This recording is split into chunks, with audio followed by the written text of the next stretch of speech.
Bengali রুদ্র চ্যানেলের পক্ষ থেকে সকলকে জানাই শুভেচ্ছা অভিনন্দন। আবারও আজ চলে এসেছি নতুন একটি টপিক নিয়ে আপনাদের সামনে। ভেরি ইম্পর্টেন্ট একটি টপিক, যেটা আপনাদের সমস্যার শেষ থাকে না। কি না তো হচ্ছে সমাস। এই সমাসের একটি গুরুত্বপূর্ণ বিষয়, সেটা কি না তো হচ্ছে উপমান কর্মধারয়ী সমাস আর উপমিত কর্মধারয়ী সমাস। ঠিক আছে, উপমান কর্মধারয়ী সমাস আর উপমিত কর্মধারয়ী সমাস। তাহলে উপমান আর উপমিত। ওকে এভরিবডি, তাহলে কথা না বাড়িয়ে চলুন। তবে তার একটু বলে রাখি যে চ্যানেলটিকে নতুন হলে অবশ্যই সাবস্ক্রাইব করবেন, লাইক করবেন, কমেন্ট করবেন, পাশে থাকবেন আর শেয়ার করবেন।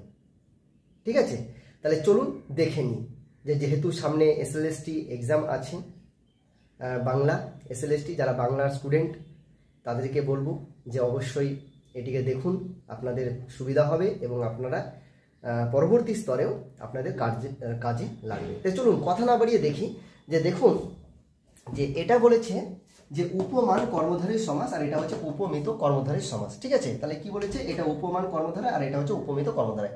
তাহলে এখন আমাকে একটা জিনিস মাথার মধ্যে রাখতে হবে। কি জিনিস রাখতে হবে?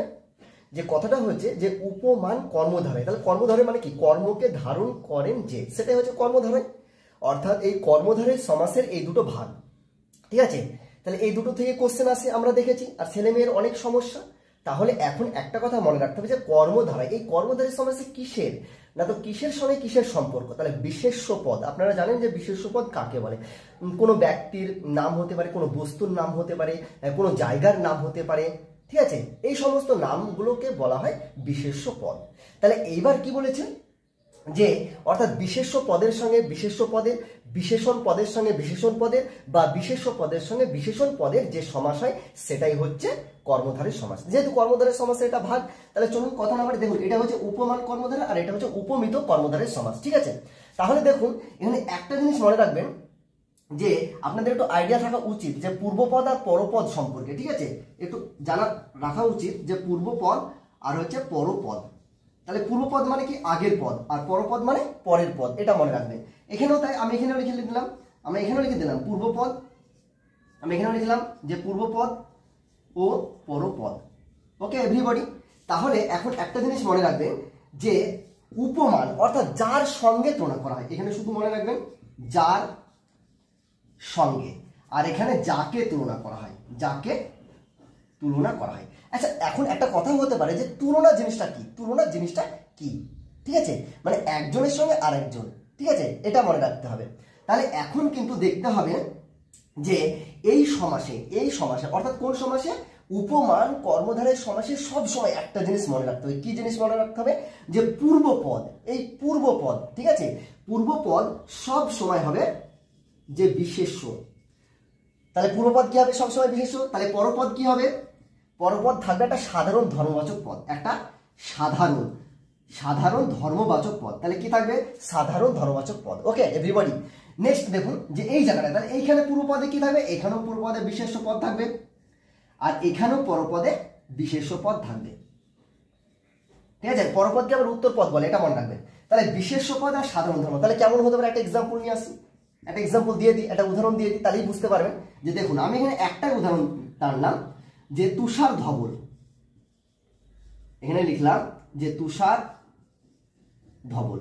দেখুন তুষার ধবল, তাহলে এখানে কটা পদ আছে ভালো করে বিশ্লেষণ করুন, দল করুন, তাহলে বুঝতে হচ্ছে স্লে বলে ভাগ করুন। তাহলে তুষার একটা আর ধবল একটা, তাহলে তুষারটা কি হয়ে গেল? তুষারটা পূর্বপদ, তুষার কি? পূর্বপদ, আর ধবলটা হলো কি না তো হচ্ছে পরপদ।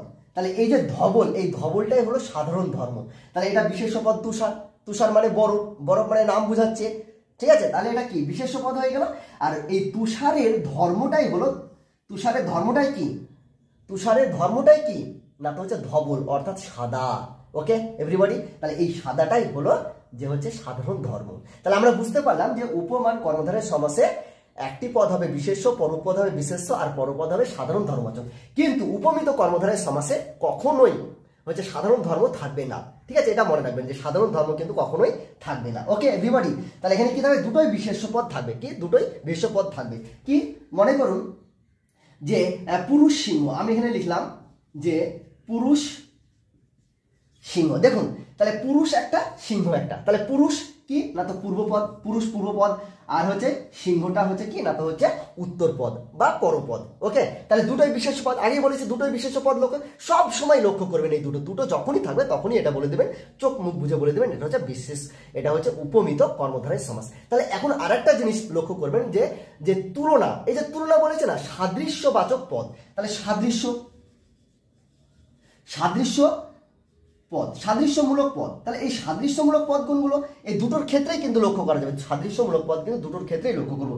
একটা হচ্ছে মনে করুন যে ন্যায়, কি লিখলাম, ন্যায়, মতো, ঠিক আছে, আর প্রায়, তাহলে এগুলো হচ্ছে সাদৃশ্যবাচক পদ। তাহলে কত ইজি বলুন তো, আর কিচ্ছু প্রয়োজন নেই, শুধু এইটুকু মাথার মধ্যে রাখবেন, তাহলে আশা করছি এটা হচ্ছে ক্লিয়ার হয়ে যাবে। ওকে এভরিবডি, তাহলে আসছি, পরবর্তী আবার দেখা হবে।